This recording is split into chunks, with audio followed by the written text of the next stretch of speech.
नन्हे कदमों से बड़े ख्वाबों की ओर चलने का वक्त आ गया है। जी हाँ, स्कूल का पहला दिन करीब आ गया है। महानगर पालिका उर्दू स्कूल नंबर 8 लकड़गंज अकोला अपने प्यारे बच्चों का दिल से इस्तकबाल करता है। तमाम वालिदैन को मुतला किया जाता है कि 23 जून 2025 बरोज़ पीर से स्कूल का आगाज होने जा रहा है। ये दिन है नई उम्मीदों का, नए इरादों का, नई सपनों को उड़ान देने का। अब वक्त है किताबों से दोस्ती का, नए इल्म की रोशनी पाने का। सपनों का बोझ नहीं, सपनों की उड़ान है ये स्कूल। चमकती आंखें, मुस्कुराते चेहरे, इन आंखों में नन्हे से सपने, इन सपनों को पूरा करने आ गया है ये स्कूल। हर बच्चा है यहाँ एक सितारा, जो रोशनी लाएगा अपने घर। ये जज्बा जगाने आ रहा है ये स्कूल।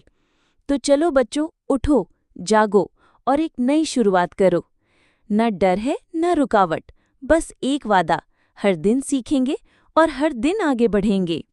महानगर पालिका उर्दू स्कूल नंबर 8 लकड़गंज अकोला तैयार है आपके सपनों को पंख देने के लिए, एक नई उड़ान देने के लिए।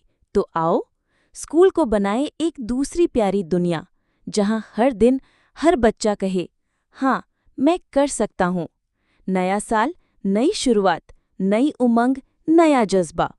इस्तकबाल है बच्चों महानगर पालिका उर्दू स्कूल नंबर 8 में।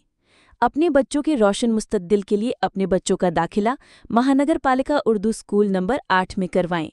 जमात अव्वल में दाखिले अभी जारी हैं। शुक्रिया।